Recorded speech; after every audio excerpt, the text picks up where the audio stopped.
After finishing high school, he earned $20,000 selling Italian ice at a local beach. He published a memoir, The Wolf of Wall Street, which was adapted into a highly successful movie. Before becoming the Wolf of Wall Street, he wanted to be a dentist. He's Jordan Belfort, and here's my take on his top 10 rules of success, Volume 3.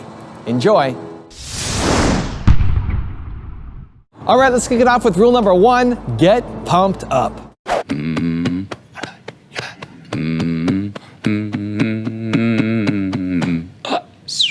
Guys, I want you to humor me one time. Let's go. Come on. Come on. Come on.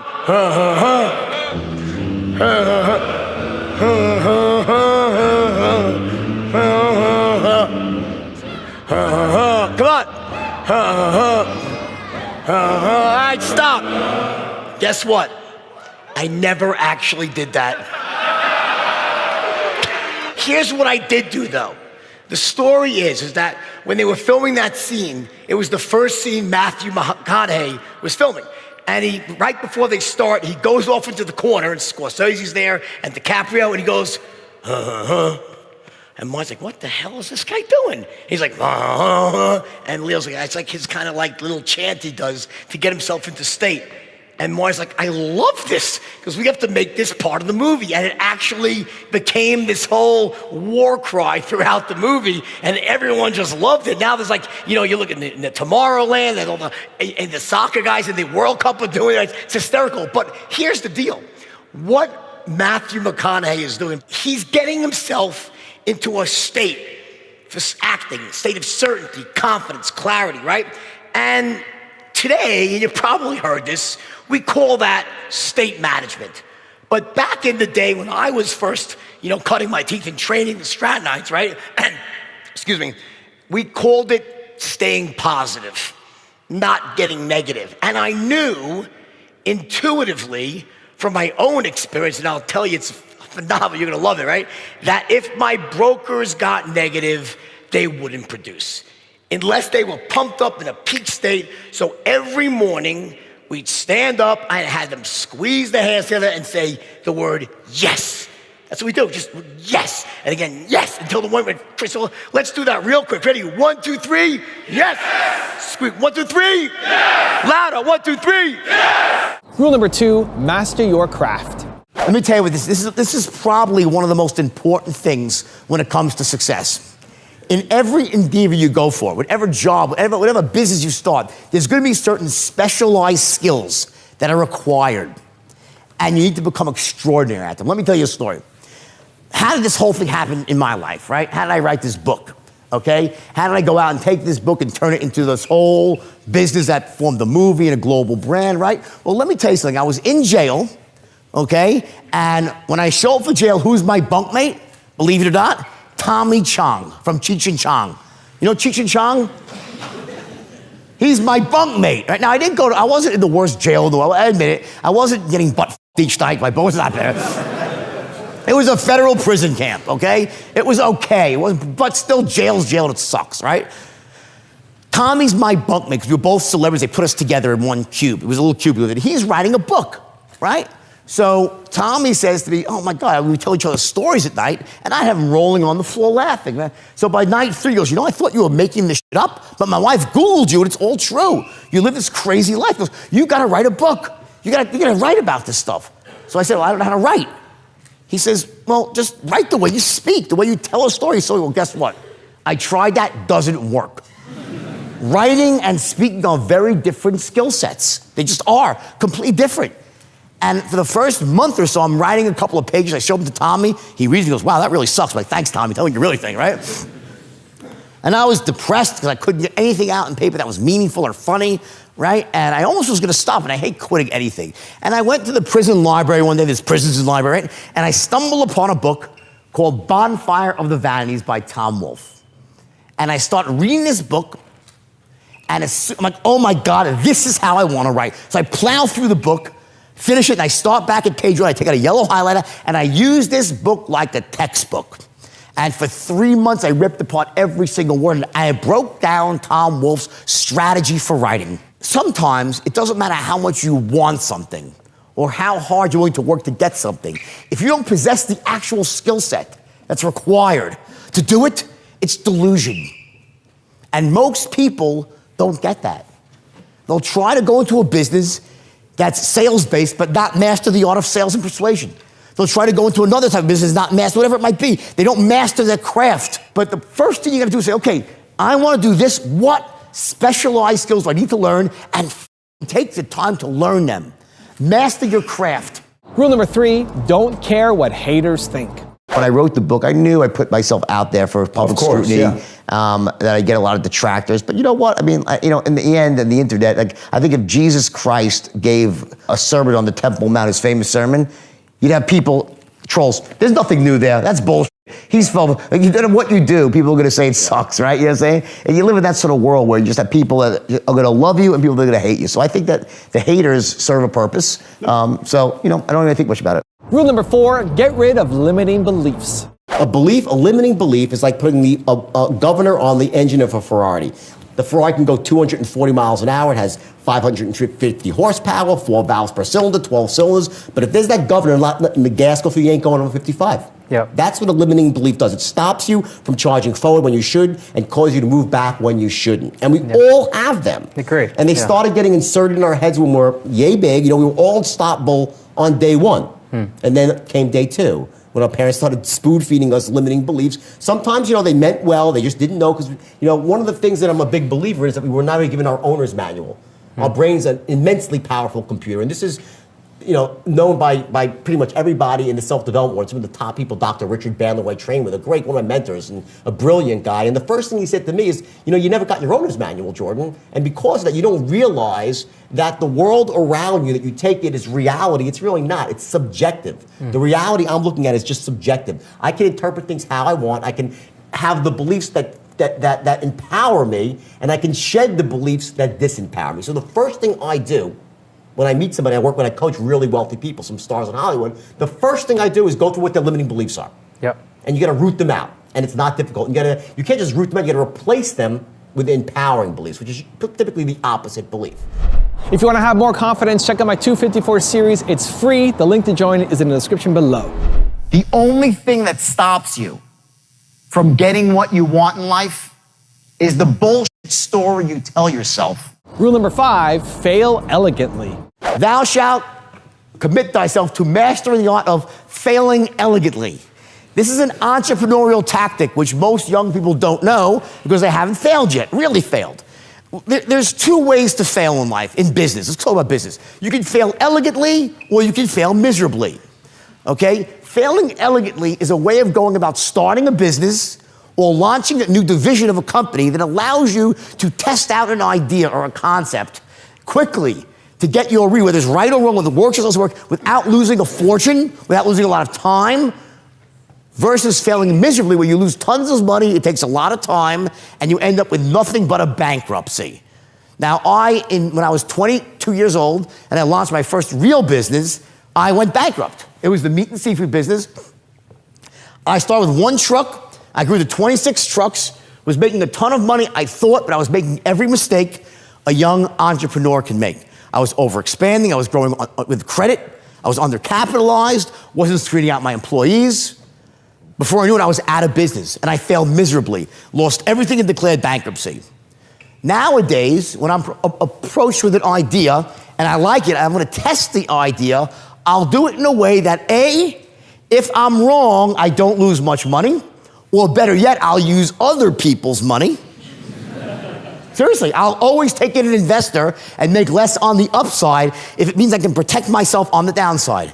And B, I always structure my tests so I get my reads as quickly as possible, so I know quickly the information.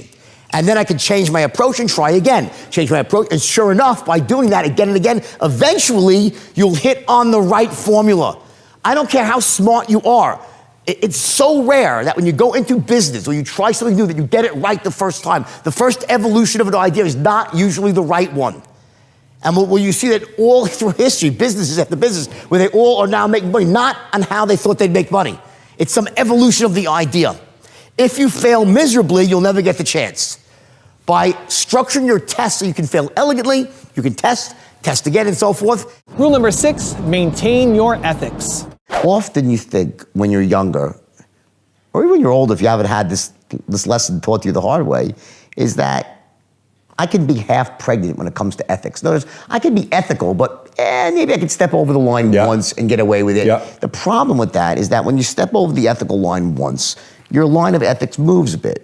So next time you step over, you'll step a bit further over the line. That's such a good point. Further. So with me, you know, I became desensitized to essentially right and wrong behavior. And it's very easy on Wall Street when a lot of people, as we found out in 2007, it wasn't just me, it was everyone. Oh, but 50 times bigger than what you were doing. Some of these guys cost a lot of people money. The point is, I always say, everyone's doing it. That's no excuse for me doing it. Sure. I did what I did, it was wrong. Yeah. But the point was, it's very easy to point and say, well, everyone's doing it. So you have to... That's such a good point. You have to maintain your ethics. You Yeah. really do. There's no... How do you do that? It's very simple. It really is very simple. You just don't take the first step. Got it. That's it. And that's the secret. There's no way you can't like just take a step and dabble and then be a good person. It's very, very hard.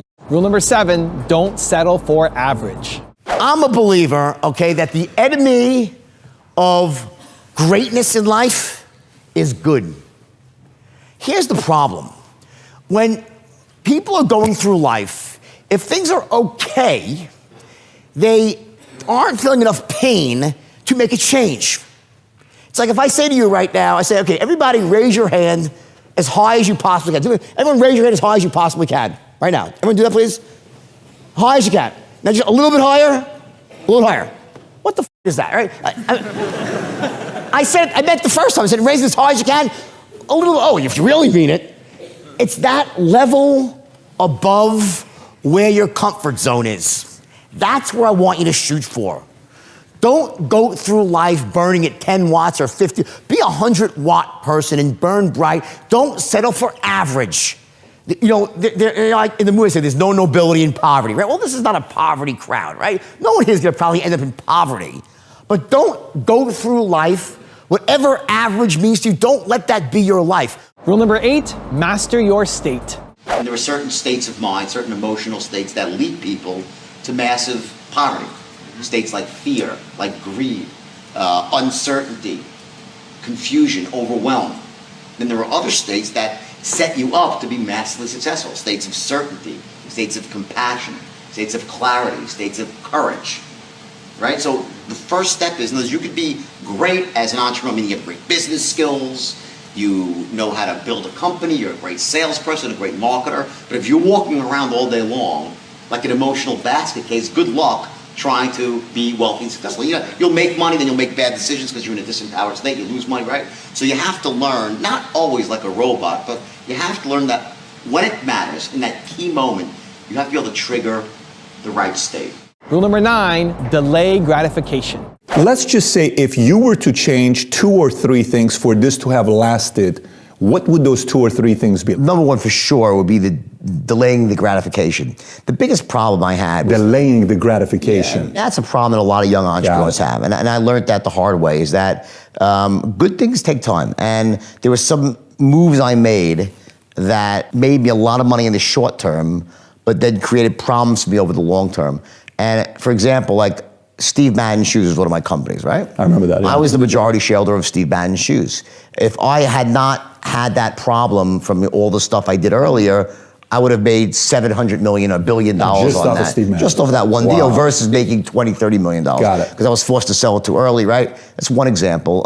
And there's so many other examples just like that where, for instance, if I would have not gotten in trouble, I would have made the .com boom and been positioned to have the biggest firm out there during internet craze. I would have made it billions off of that. So while I made a little bit of extra money sooner, it cost me a lot more over the long term by not playing that sort of long game, playing the short game. And I think that's a big mistake a lot of people make. And rule number 10, the last one before a very special bonus clip, is stand up for yourself.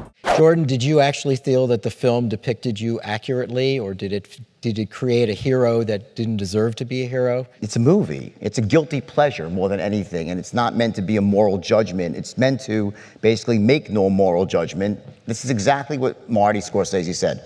He's not there to judge the characters. He's there to put a story on screen and let the people who watch it draw their own conclusions. She could be offended, someone else could clap their hands and say it's the greatest thing in the world. Now I can tell you, I get hundreds of emails a day from people around the world who've either read the book or seen the movie. 98% of them are incredibly positive, empowering, great emails. They saw the movie, they got it. Wow, the motivation was great, the sales was great, but I know the mistakes you made, I never want to do that. I can learn from the bad as well as the good. 2% of them are morons, say, I want to do quaaludes and have sex with hookers, okay? And those people are assholes, all right? Now, frankly, if you're sitting in this audience right now and you can't go to see The Wolf of Wall Street and realize that it's bad, there's something wrong with you.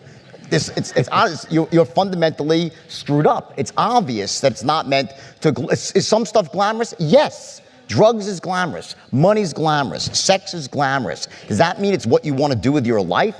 In other words, it's temptation. It's part of the human condition, and it's entertainment. So I think that, to make so much, like people will go to the movie, and that's what's going to cause them to be good or bad. Well, here's the thing. When I looked at Wall Street, I idolized Gordon Gekko, and the biggest problem I have with it is he didn't take the fall. In the movie Wall Street 1, he ended up on top.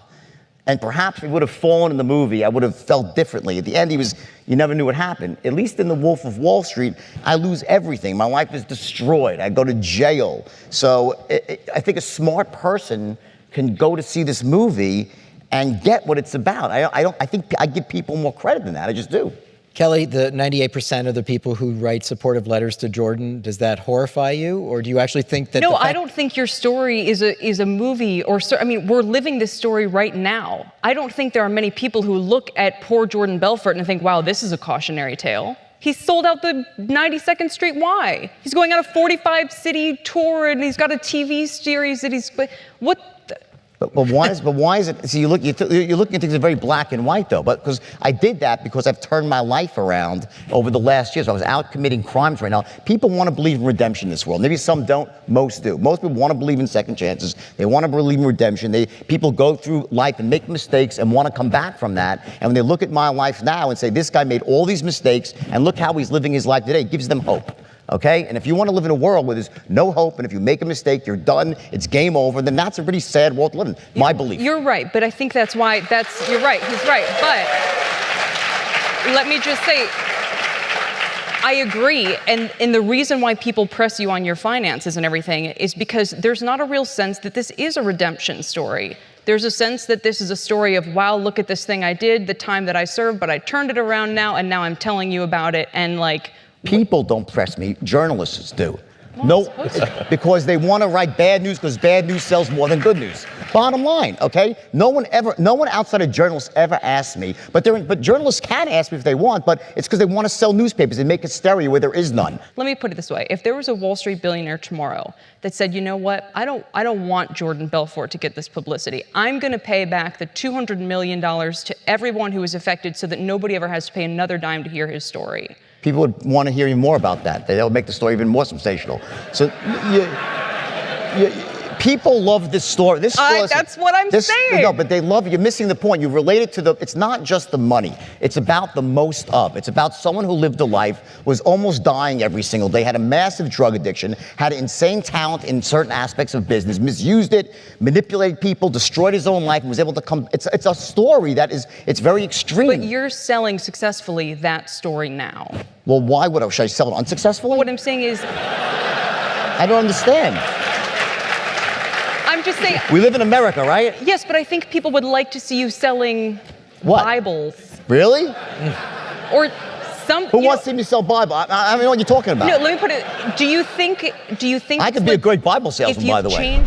Now I've got a special bonus clip from Jordan on how to stay on the right path that I think you're going to enjoy. But before that, it's time for the 3-point landing questions. Let's go from just watching a video to taking action. Here we go. Question number 1, where do you need to delay gratification to chase your goals? Number 2, where do you need to stand up for yourself? And number 3, where do you need to stop settling for average?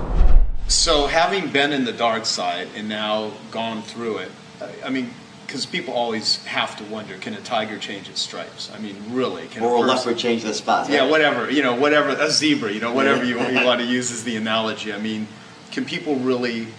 Do they really change? I mean, is there... Good question. And here's the answer. I think the answer is yes, but very, very infrequently. And the way that relates to myself is I don't really view myself as a leopard who changed his spots. In fact, I started off good. I was raised well by a family that had the highest ethical standards. So I started off as a good boy. I didn't go into the world as a sociopath. I went into Wall Street and allowed myself to get corrupted by greed and drug addiction. So it wasn't like I was this awful human being from the start. I was a good kid that did everything right, did well in school, and I was really supposed to go one way. And I took a left turn at Albuquerque somehow and ended up in this place where I was doing things I never thought I'd do, associating with people I never thought I'd associate with, and it all seemed perfectly okay. So my transition wasn't so much from this awful human being to this pillar of the community. I started off as a pillar of the community, took this left turn at Albuquerque, and then kind of got my compass back later in life, and that's really it's a real more accurate description of my journey.